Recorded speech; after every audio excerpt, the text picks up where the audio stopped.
Alors que l'aube des décisions s'annonce sur le royaume d'Afriland, le murmure des anciens et le souffle du destin flottent dans l'air, prêts à couronner le nouveau gardien du sceau sacré de Dame Coupe. Les rues de chaque tribu bruissent des récits des joutes héroïques qui ont ponctué ce tournoi mémorable, gravant dans les cœurs et les esprits des légendes qui transcenderont le temps. Nul ne peut oublier la descente tragique des éléphants d'ivoire. Ces nobles géants, humiliés par la fureur céleste d'une Zalang nationale. Leur défaite retentissante a ébranlé les fondements même d'Afriland, plongeant la terre d'ivoire dans un abîme de désespoir et de honte. Les rumeurs sur une malédiction venant de la vallée mystique d'Akradjo fusèrent de partout. Mais dans cet abîme, les éléphants trouvèrent la force de contempler leurs reflets, brisés mais non vaincus. Au loin, les lions de l'Atlas, frères d'armes, alliés inattendus, ont tracé un chemin à travers les sables mouvants du désert.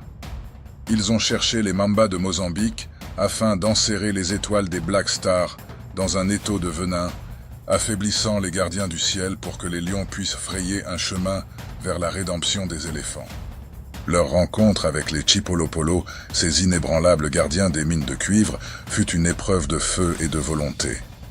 Ashkim, le jeune lion rusé, qui, avec la tactique de la griffe montagne, perça les défenses des Chipolopolo, libérant ainsi la clé de la résurrection pour les éléphants. Cette clé, symbole d'espoir et de renouveau pour la terre d'hospitalité, fut apportée aux éléphants d'ivoire, non pas comme un trophée, mais comme une promesse d'une aube nouvelle pour la terre d'ivoire. Malgré le soutien fervent de la terre d'ivoire, les lions de l'Atlas se sont heurtés à la force indomptable des léopards du Kinshasa.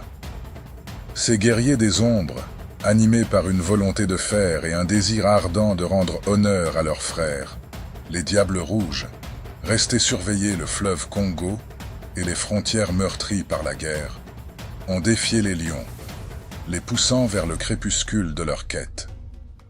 Les lions de l'Atlas quittèrent donc le tournoi ainsi que la terre d'accueil, la terre de leurs amis les éléphants.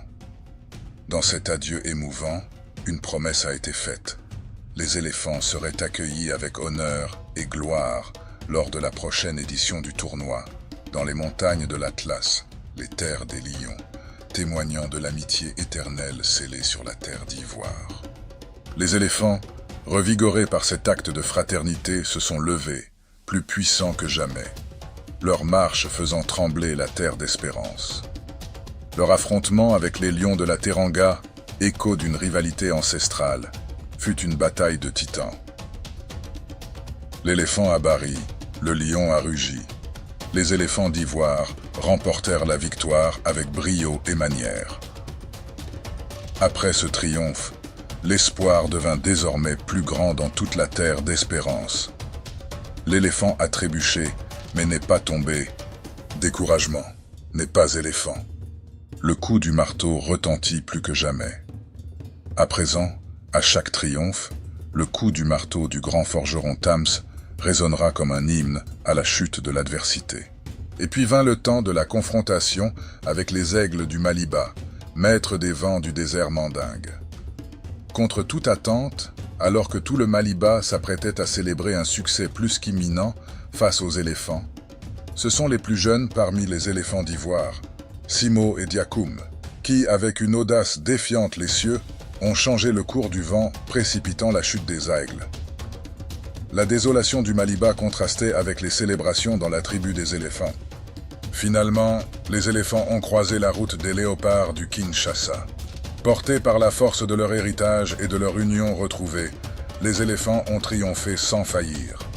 À présent, les éléphants d'ivoire, portés par un souffle de vengeance et une flamme de détermination, et qui sembleraient avoir désormais les grâces et la bénédiction d'Akradjo, se dressent face à leurs plus anciens défis, les Super Eagles. Ces seigneurs des cieux, dont les ailes avaient jadis précipité les éléphants dans l'abysse de la défaite, se tiennent de nouveau sur leur chemin. Ces dompteurs des vents et maîtres des nuages avaient renversé avec férocité les lions indomptables dans une tourmente de poussière et de vent. puis éclipser la rapidité des Palancas Negras avec la précision d'un éclair, et enfin affronter avec courage les assauts des Bafana Bafana, ces guerriers intrépides.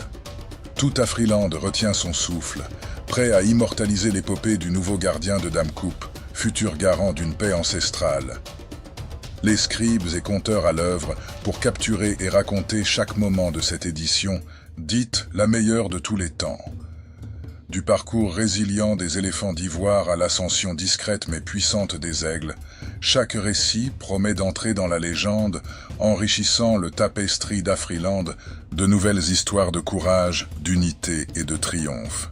Patience, car l'histoire d'Afriland n'a pas fini d'être racontée.